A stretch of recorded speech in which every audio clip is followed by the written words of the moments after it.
Hello दोस्तों, आपके अपने YouTube चैनल मैथ्स हंगामा में बहुत बहुत स्वागत है। दोस्तों, आज के इस वीडियो में आप सीखने वाले हैं S K Jha practice set NTPC का मैथ।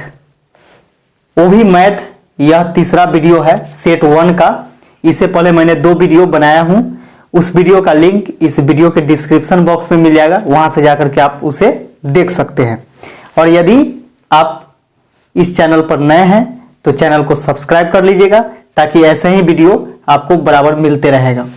तो आइए शुरू करते हैं। इसका पहला क्वेश्चन कि 22% छूट देने के बाद भी 17% का लाभ प्राप्त करने के लिए किसी वस्तु का अंकित मूल्य उसके क्रय मूल्य से कितना अधिक होना चाहिए। तो देखिएगा यहाँ पे कि छूट किस पर दिया जाता है, तो मार्केट प्राइस पर दिया जाता है। लाभ किस पर होता है, तो कॉस्ट प्राइस पर होता है। तो मार्केट प्राइस जिसे हम लोग अंकित मूल्य कहते हैं, मार्केट प्राइस, इसी पर छूट मिलेगा। और लाभ जो होगा वह कॉस्ट प्राइस पर होगा, यानी क्रय मूल्य पर होगा। तो देखिएगा कि 22% छूट देता है, तो कोई भी चीज अपने आप में 100% होता है। तो 100 में से हम लोग क्या करते हैं कि 22 को घटा देते हैं, तो 78 बचेगा, 78%। अब यहां बोला है क्या कि 22% छूट देने के बाद भी क्या हो रहा है कि 17% लाभ होता है, यानी कॉस्ट प्राइस का 17% लाभ होता है, यानी 117% हो गया। अब यह आपस में बराबर हो जाएगा। बराबर क्यों होगा? क्योंकि यह दोनों विक्रय मूल्य है। विक्रय मूल्य कैसे है? तो देखिएगा कि छूट देने के बाद कोई भी दुकानदार देखेगा, छूट देने के बाद क्या करता है, बेचता ही है। या फिर लाभ कमाने के बाद क्या करेगा, बेचेगा ही, है ना। तो कोई भी चीज लाभ पर बेचेगा या फिर छूट देकर के भी वह बेचेगा, इसलिए दोनों विक्रय मूल्य आपस में बराबर हो गया। प्रतिशत से प्रतिशत कैंसिल हो गया। अब देखिएगा सीपी उधर गुना में है, इधर आएगा तो भाग में, यानी एमपी बटा सीपी बराबर 78 इधर गुना में, उधर जाएगा तो भाग में, तो 117 बटा में 78। अब देखिएगा यहां पे कि अंकित मूल्य क्रय मूल्य से कितना अधिक होना चाहिए, यानी कितना प्रतिशत अधिक होना चाहिए। तो यहां पे हम लोग देखते हैं कि कितना अधिक है, तो 39 अधिक है। कितना में, तो 78 में। प्रतिशत निकालना है तो गुने 100। गुना 100 क्यों? क्योंकि किसी भी भिन्न को प्रतिशत में बदलने के लिए 100 से गुना करते हैं। 39 से काटेंगे, 2 बार में कटेगा, 2 से 50 बार में, यानी 50% अधिक करना पड़ेगा। किसको? क्रय मूल्य को अंकित मूल्य के बराबर लाने के लिए। अगला क्वेश्चन देखिएगा। अगला क्वेश्चन कहता है कि 2 पाइप ए और बी एक खाली टंकी को क्रमशः 1.8 एवं 2.7 घंटे में पूरा भर सकते हैं। देखिएगा कि ए अकेला भरना शुरू करेगा, यानी ए अकेला भरेगा तो 1.8 को हम लिख सकते हैं 18/10 लिख सकते हैं, यानी 18/10 घंटा में भर सकता है। जबकि बी क्या करता है कि 2.7 यानी 27/10 लिख सकते हैं इसे, इतना घंटा में यह भर सकता है। किसी अन्य पाइप के कार्यरत न होने की स्थिति में पाइप सी 4.5 घंटे में पूरी टंकी को खाली कर देता है। तो देखिए ये दोनों पाइप जो है ए और बी, वह टंकी को भरने के लिए है, यानी भरने वाला पाइप है, जबकि सी निकासी पाइप है, यानी खाली करने वाला है। तो खाली करने वाला है, इसलिए हम इसको माइनस से डिनोट करते हैं। तो 45/10 लिख सकते हैं, यानी 4.5 को हम लिख सकते हैं 45/10। अब यहां से देखिएगा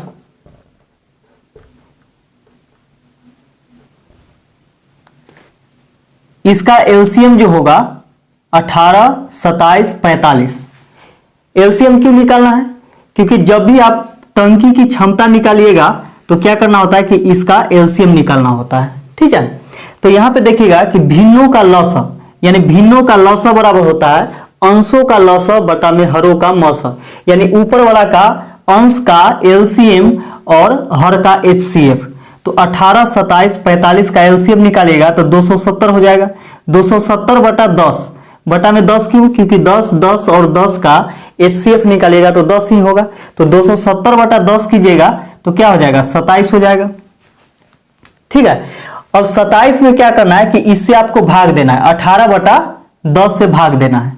तो 15 बार में कटेगा, 27 बटा 10 से इसमें भाग दीजिएगा तो 10 बार में, और 45 बटा 10 से भाग दीजिएगा तो ये कटेगा कितना बार में? ये कट जाएगा आपको 6 बार में। तो आप कह सकते हैं कि देखिए 27 लीटर का टंकी है, जिसमें से ये क्या करता है कि प्रत्येक घंटा 15 लीटर भरता है। प्रत्येक घंटा यह 15 लीटर भरता है। बी क्या करता है कि प्रत्येक घंटा 10 लीटर भरता है, और सी प्रत्येक घंटा 6 लीटर खाली कर देता है। इसलिए इसको माइनस से सूचित कीजिए। यह 6 लीटर प्रति घंटा क्या करता है कि खाली करता है। अब यहां देखिएगा, कह रहा है कि शुरू में टंकी के खाली होने पर पाइप ए और पाइप सी को खोल दिया जाता है। यानी टंकी बिल्कुल खाली है, उस समय क्या किया गया कि ए और सी को शुरुआती समय में खोल दिया जाता है। कुछ घंटे बाद पाइप ए को बंद करके पाइप बी को खोल दिया जाता है। इस प्रकार टंकी को भरने में कुल 5.5 घंटे का समय लगते हैं। पाइप बी कितने घंटे तक खुला रहा? तो देखिए पाइप बी जो है कितने घंटे तक खुला रहता है, ये चीज निकालना है हमें। तो यहां से देखिएगा कि पहले समय में क्या हुआ कि ए और सी खुला हुआ रहा। ए और सी खुला हुआ रहता है, और कुछ समय के बाद क्या करता है कि सी को बंद कर दिया जाता है। जब सी को बंद कर दिया जाता है तो बी के साथ फिर सी खुला हुआ रहेगा। तो देखिएगा कि ए और सी, ए भरने वाला है और सी क्या करने वाला है? खाली करने वाला है। तो 15 माइनस 6 हो जाएगा बराबर 9 litre per hour. 9 litre per hour भरा होगा। जबकि यहां पे देखिएगा कि बी क्या करता है, बी और सी, तो बी भरने वाला है और सी खाली करने वाला है। तो 10 माइनस 6 यानी 4 लीटर पर आवर।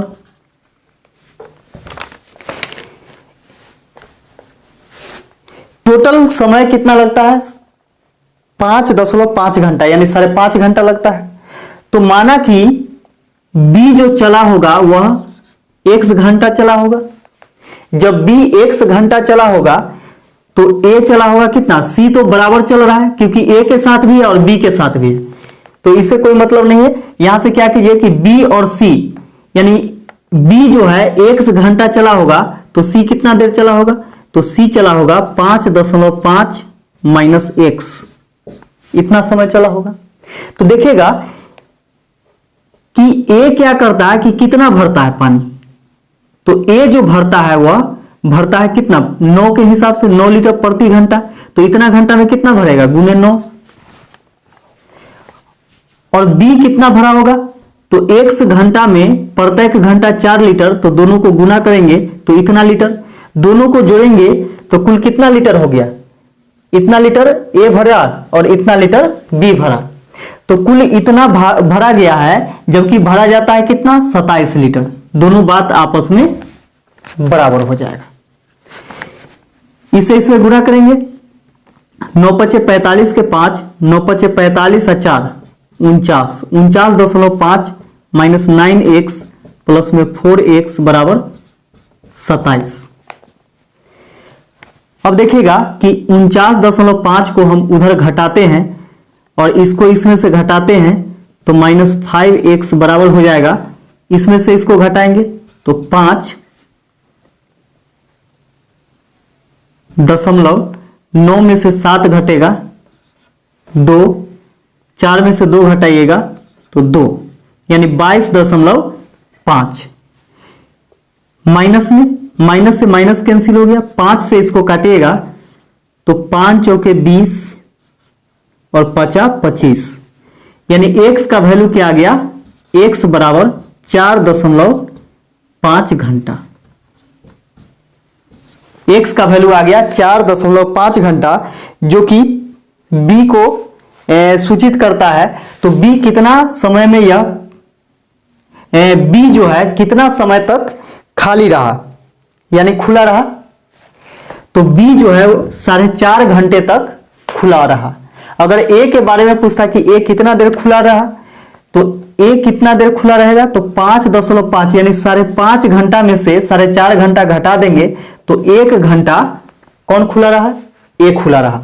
जबकि सी के बारे में, तो सी तो लगातार ए के साथ भी खुला हुआ रहा है और बी के साथ भी खुला हुआ रहा।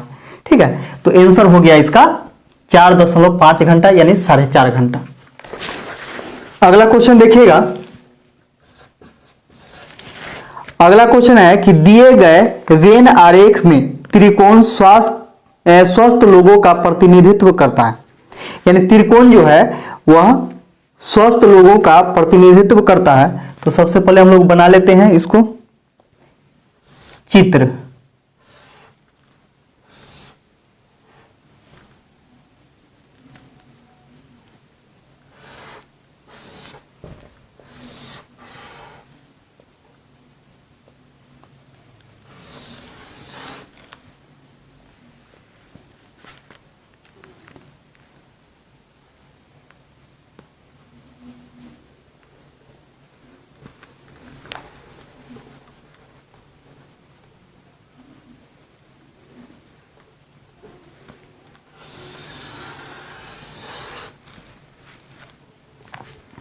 यहां पे 2 हो गया, ये 4 हो गया,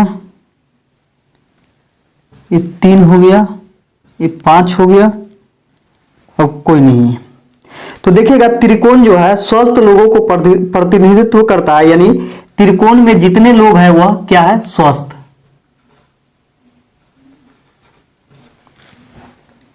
स्वस्थ। आयत बूढ़े व्यक्तियों का प्रतिनिधित्व करता है, यानी आयत जो है यह बूढ़े व्यक्तियों का प्रतिनिधित्व करता है। बूढ़े व्यक्ति। और सर्कल।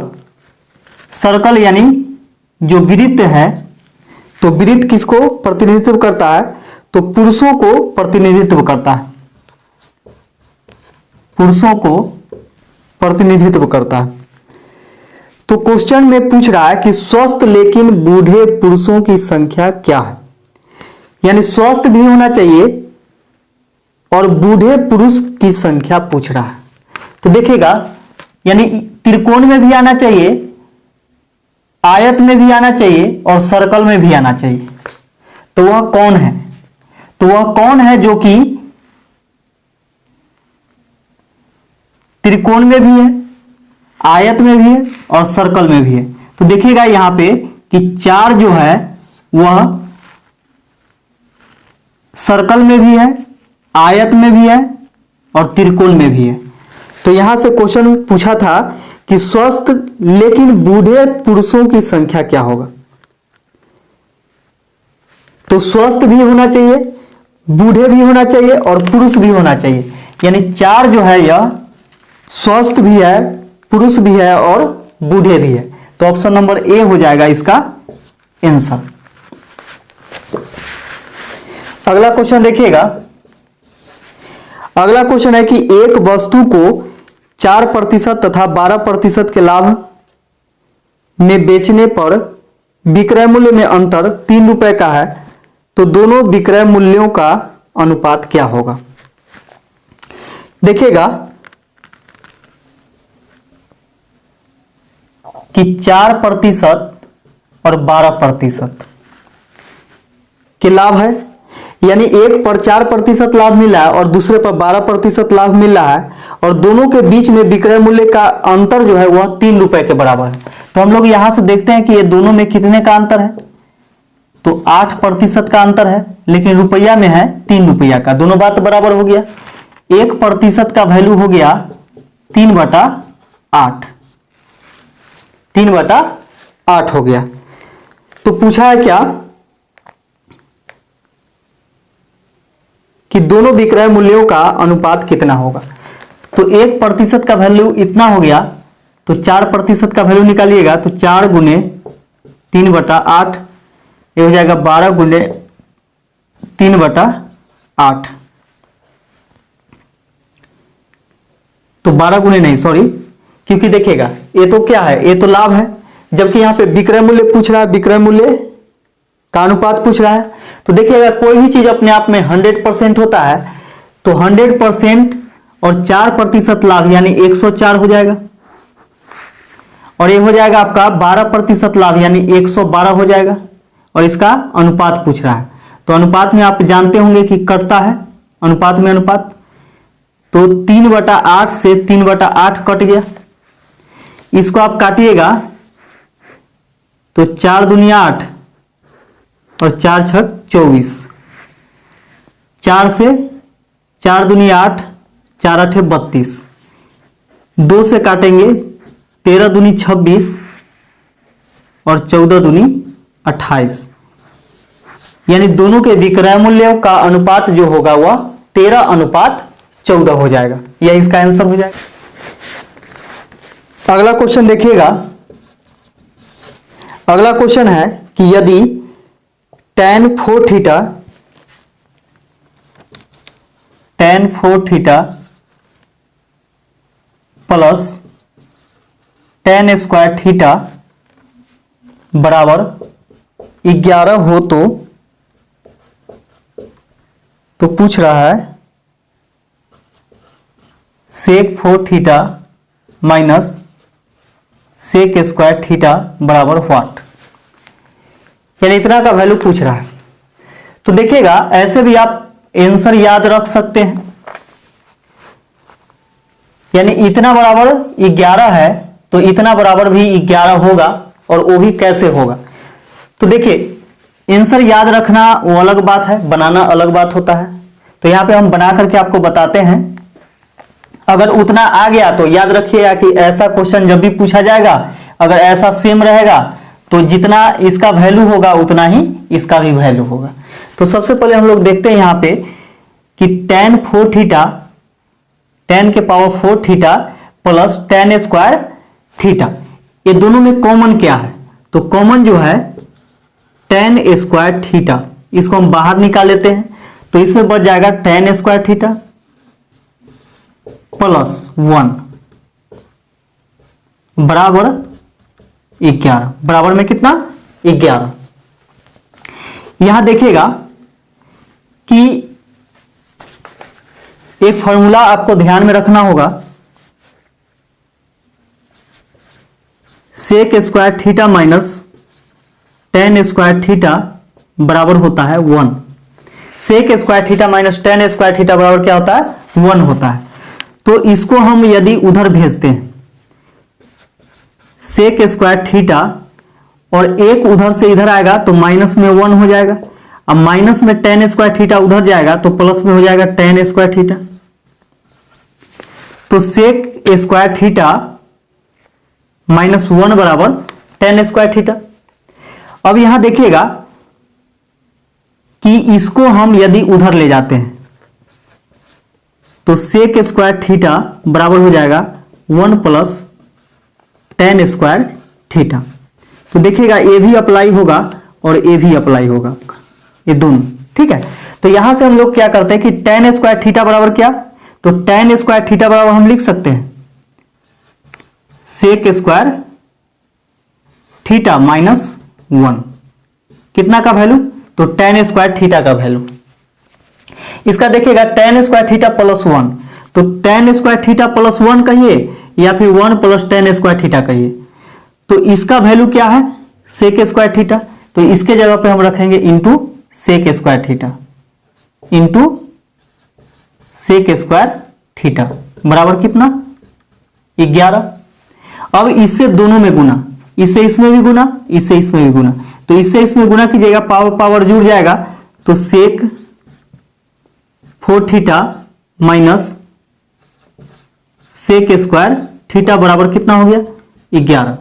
और यही चीज पूछा जा रहा था कि सेक 4 थीटा यानी सेक के power 4 theta minus sec square theta बराबर क्या होगा, तो 11 होगा। अगला क्वेश्चन देखिएगा। अगला क्वेश्चन कहता है कि त्रिभुज एबीसी में ए बी और ए सी पर डी और ई क्रमशः ऐसे बिंदु हैं जिसमें कि डी ई बी सी के समानांतर है। यदि ए डी बराबर 2 सेंटीमीटर, बी डी बराबर 3 सेंटीमीटर हो तो एरिया ऑफ त्रिभुज A D E upon area of त्रिभुज ए बी सी का मान कितना होगा, ये निकालना है। तो सबसे पहले देखिए त्रिभुज ए बी सी, एक त्रिभुज बनाते हैं। त्रिभुज ए बी सी, त्रिभुज ए बी सी हो गया। अब बोला कि ए बी और ए सी पर, ए बी और ए सी पर एक लंब है जो कि कौन है, डी और ई, यानी दो बिंदु है डी और ई। एक किस पर, तो एक ए बी पर और एक ए सी पर बिंदु है जिसका नाम है ई डी ई है, डी ई है,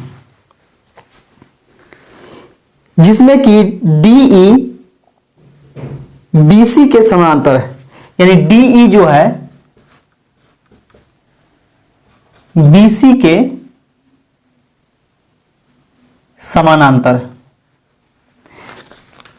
डी ई जो है बी सी के क्या है, समानांतर है। ठीक है,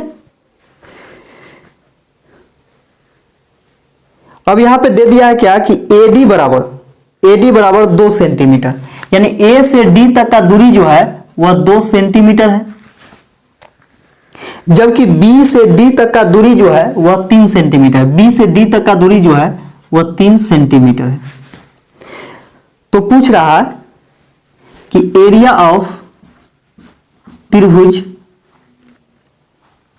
ADE, एरिया ऑफ त्रिभुज ADE यानी इसका क्षेत्रफल, ये वाला त्रिभुज का,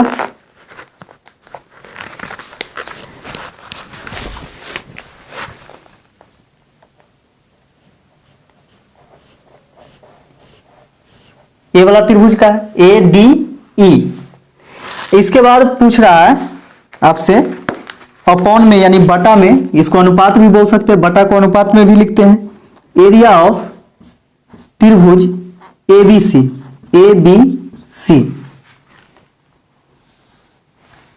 ABC बराबर क्या होगा।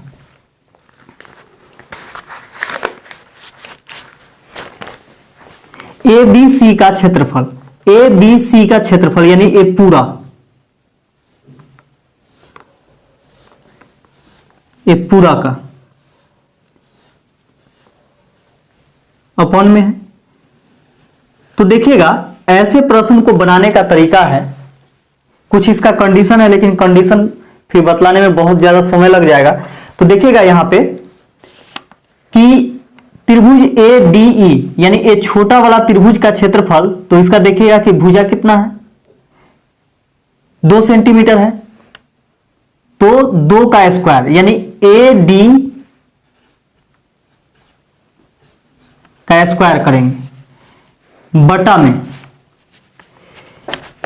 यहां देखिएगा कि बड़ा वाला के लिए तो ये भुजा हो जाएगा और बड़ा वाला के लिए भुजा होगा तो 3 + 2 होगा सेंटीमीटर, यानी 3 और 2 5 सेंटीमीटर। तो बटा में लिखेंगे क्या, आप ए भी लिख सकते हैं, ए से बी तक डायरेक्ट, या फिर AD + BD का होल स्क्वायर है ना, AD + BD का स्क्वायर कर सकते हैं, या फिर आप कर सकते हैं सीधे AB का स्क्वायर। तो देखिए AD कितना है, AD है 2 का स्क्वायर बटा में AB कितना है 5 है, तो 5 का स्क्वायर, तो 2 के स्क्वायर 4 और बटा में 5 के स्क्वायर 25, तो 4/25 यही आपका आंसर हो जाएगा, क्योंकि बटा में ही पूछा है तो 4/25 हो जाएगा। अगला क्वेश्चन देखिएगा, अगला क्वेश्चन है कि एक बहुभुज की 9 भुजाएं हैं। एक बहुभुज है जिसका 9 भुजा है, उसका प्रत्येक आंतरिक कोण कितना होगा। तो आंतरिक कोण निकालने का सूत्र होता है n-2 इंटू 180 बटा में n होता है। तो देखिएगा क्या निकालने के लिए, तो प्रत्येक बहुभुज के प्रत्येक आंतरिक कोण निकालने का, बहुभुज के प्रत्येक आंतरिक कोण निकालने का सूत्र होता है n-2 इंटू 180 बटा में n। तो n जो होता है वह भुजाओं की संख्या होती है, जबकि भुजाओं की संख्या हम लोग को दे दिया है 9-2 गुने 180 बटा में 9। 9 दूनी 18, 20 बार में 9 में से 2 घटाइएगा 7 गुने 20 यानी 7 दूनी 14, 140 डिग्री आपका आंसर हो जाएगा। यानी प्रत्येक आंतरिक कोण जो होगा वह कितना होगा, 140 डिग्री के बराबर होगा। अगला क्वेश्चन देखिएगा। अगला क्वेश्चन कहता है कि 1, 1/2, 1/2, 3/4, 1/4, 2, 1/2, 1/4, 3/4। आंकड़ों की माध्यिका क्या होगी। आंकड़ों की माध्यिका क्या होगी, हम लोग से क्या निकालना है, पूछ रहा है माध्यिका क्या होगी। तो देखिएगा कि माध्यिका जब भी निकालना हो तो सबसे पहले आपको क्या करना है, इसको बढ़ते क्रम में लिख देना है। बढ़ते क्रम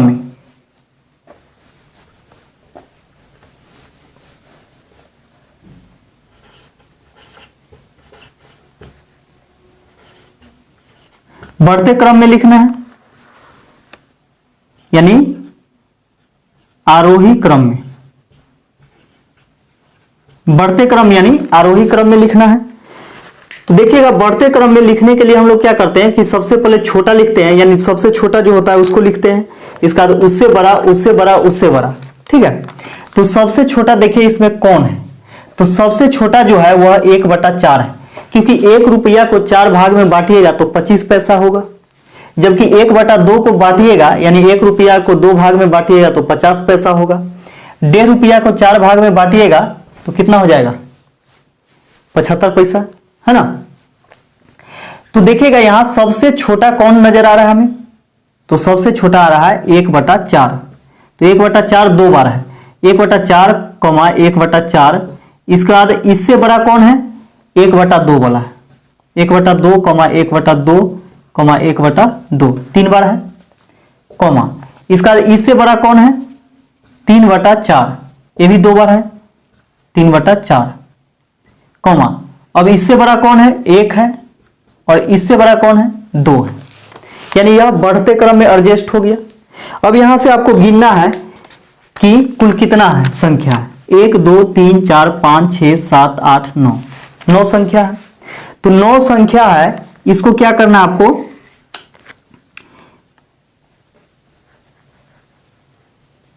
कि n+1/2 कर देना। जब संख्या विषम हो, जब संख्या काउंट करने के बाद विषम आए, यानी 7 आए, 9 आए, 11 आए, तो क्या करना है कि n में 1 जोड़ देना है। जबकि सम आएगा तो कुछ नहीं करना है, यानी जोड़ना नहीं है, अब बटा में 2 रहेगा ही। तो देखिएगा यहाँ पे ये 9 बार आया है, तो 9 लिखेंगे n बराबर, अब प्लस में 1/2 यानी 10/2, 2 5 10, यानी शुरू से 5वां पद जो होगा वही आपका आंसर होगा, यानी शुरू से 5वां पद, ठीक है, 5वां पद, ठीक है। तो 5वां पद कौन होगा, 1 2 3 4 5, यानी 5वां पद कौन हो गया, 1/2, यही आपका आंसर हो जाएगा 1/2, जो कि ऑप्शन नंबर बी में है।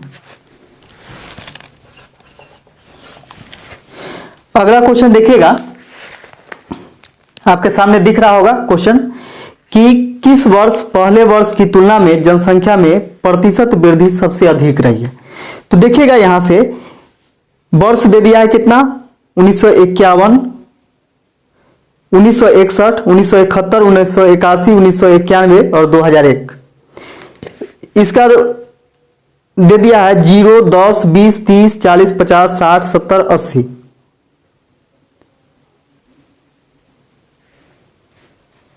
तो यहां पे देखिएगा किस वर्ष में पिछले वर्ष की तुलना में, यानी पिछले वर्ष की तुलना में किस वर्ष में अधिक वृद्धि हुई है, वो भी सबसे अधिक। ठीक है, तो देखिएगा 1951 और 1961 के बीच देखिएगा कि सीधे 20 का वृद्धि हुआ है। 10 है और एक के बेर कितना हो गया, 30 हो गया है, यानी 20 का अंतर है। जबकि हर एक वर्ष में आप देखिएगा कि 10-10 का अंतर ही है ना। तो हर एक वर्ष में पिछले वर्ष की तुलना में 10-10 का अंतर है, जबकि 1951 और 1961 के बीच में कितना का अंतर है, 20 का अंतर है। तो पूछ रहा है कि किस वर्ष पिछले वर्ष की तुलना में जनसंख्या में प्रतिशत वृद्धि सबसे अधिक हुई है, वह है 1961। यानी 1961 में 1951 की तुलना में सबसे अधिक वृद्धि हुई है। तो यही इसका आंसर हो जाएगा 1961, जो कि ऑप्शन नंबर डी है।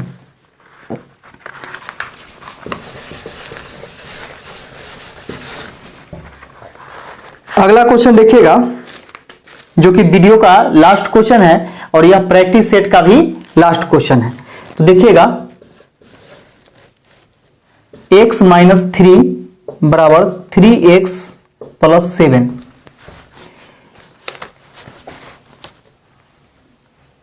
x को उधर भेज देते हैं, यानी x वाला को उधर भेजते हैं और 7 को इधर भेजते हैं। तो उधर प्लस में 7 है, इधर आएगा तो माइनस में, यानी -3 - 7 बराबर हो जाएगा 3x माइनस x। तो 3x में से 1x घट जाएगा तो 2x बराबर हो जाएगा -10। -3 और -7 कितना, -10। 2 से काटिएगा, 2 × 5 = 10, यानी x का वैल्यू आ गया -5। यही आपका आंसर हो जाएगा।